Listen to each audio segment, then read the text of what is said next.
Assalamualaikum, apa kabar orang Indonesia semuanya? Ketemu lagi pagi ini kita ya. Hari ini saya ingin bicara mengenai reshuffle kabinet Presiden Jokowi yang baru-baru saja terjadi ya. Sebagai orang Aceh, yang menarik bagi saya adalah terdepaknya salah seorang menteri asal Aceh, yaitu Sophian Djalil. Beliau terakhir menjabat sebagai menteri agraria gitulah ya, pertanahan, yang ngurusin masalah-masalah tanah di Indonesia ya. Sophian Djalil ini menjadi menteri sudah lama sekali, semenjak zaman Presiden SBY 2 periode kalau tidak salah ya. Berbagai posisi didudukinya, menteri inilah, menteri itu, kepala Bappenas, menteri perekonomian dan sebagainya. Beliau memang orang yang cerdas, pinter, alumni dari perguruan tinggi di luar negeri. Nah, di periode terakhir Presiden Jokowi, Sophian Djalil terdepak.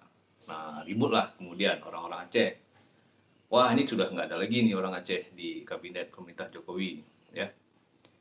Tidak ada lagi mewakili aspirasi Aceh di kabinet. Itulah kira-kira alasan mereka. Tapi bagi saya, ya sebagai orang Aceh, saya melihat ini ya, misalnya, saya merasakan biasa-biasa aja, tidak merasa senang ataupun tidak merasa sedih ataupun merasa kecewa, biasa aja lah. Kenapa? Nah, ya begini, Sophian Djalil itu ya, Bapak Sophian Djalil sudah lama menjadi menteri, sudah berpengalaman ya. Bahkan ada ungkapan yang seperti iklan teh botol, siapapun presidennya, Sophian Djalil tetap jadi menteri ya. Tapi saya melihat, saya merasakan lah ya, belum ada salah satu prestasi dari menteri ini yang extraordinary, yang outstanding, yang luar biasa ya. Jadi apa yang dia lakukan ya hal-hal yang memang bagus, prestasi ya kalau bagi sebagian orang berpendapat. Tapi bagi saya ya itu hal yang rutin, hal yang wajar, hal yang menjalankan tugasnya. Bapak Sophian Djalil menjalankan tugasnya sebagai apa? Sebagai menteri bidang ini dia jalankan ya. Dan juga memang beliau tidak ada cacat lah ya, tidak ada yang hal-hal yang tercela yang dilakukannya. Saya pernah menonton wawancara Sophian Djalil di podcastnya Deddy Corbuzier ya.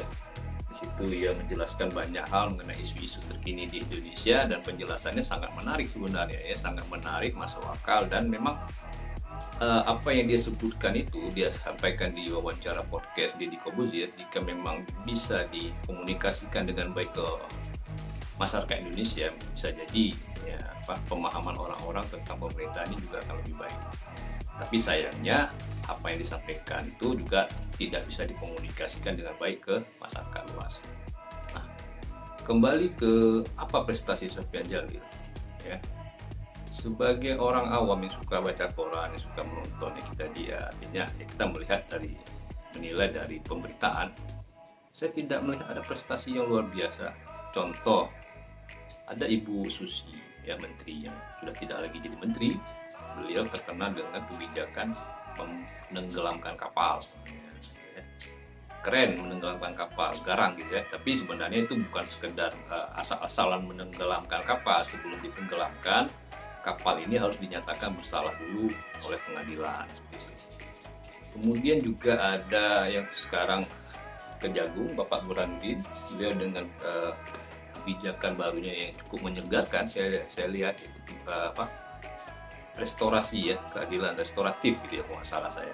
Jadi jika ada terpidana kriminal yang kelas-kelas kecil lah gitu ya, yang mungkin kayak maling ayam, maling buah-buahan, pertengkaran kecil, dengan alasan si pelaku mungkin terdesak ekonomi atau terpaksa atau apa, jika korban memaafkan maka dimaafkan ya, tidak perlu sampai ke pengadilan. Jadi si terduga ini bisa bermusyawarah dengan dibantu oleh pihak kejaksaan, nanti dibebaskan. Jadi tidak perlu mendekam di penjara lah ya. Sangat outstanding bagi saya karena memang belum pernah ada sebelumnya, atau mungkin sudah ada, saya nggak tahu ya. Kemudian siapa lagi ya menteri-menteri yang punya kebijakan bagus, memang tidak banyak ya menteri-menteri yang punya kebijakan outstanding yang sehingga yang diperbuatnya itu bisa dikenal gitu ya. Tapi nah, kembali ke Sofian Jalil, saya tidak ada melihat sesuatu yang menarik ya, yang outstanding maksud saya ya dari beliau. Sebagai orang Aceh pun, nah ini sebagai orang Aceh dalam konteks orang Aceh yang tinggal di Aceh, saya tidak melihat ada sesuatu karya luar biasa dari Pak Sofian Jalil. Misalnya Pak Sofian Jalil membuat sebuah program di Aceh, membangun membangun sebuah ya sekolah luar biasa lah, bukan sekedar sekolah-sekolah biasa. Bisa jadi ada beliau buat di sekolah yang biasa di Aceh, saya tidak tahu, tapi yang luar biasa yang bisa dikenal di tingkat nasional. Misalnya Pak Luhut ada membangun sekolah unggulan Del ya kalau nggak salah saya di Sumatera Utara, dan saya lihat juga banyak petinggi-petinggi Indonesia ini asal Sumatera Utara, mereka membangun kembali kampung halamannya. Sementara petinggi dari Aceh saya melihat masih kurang ya. Pasti ada tapi kurang ya, tidak terdengar gaungnya ya. Atau mungkin Sofian Jalil mengeluarkan kebijakan apa ya yang berpengaruh terhadap hajat hidup orang banyak ya.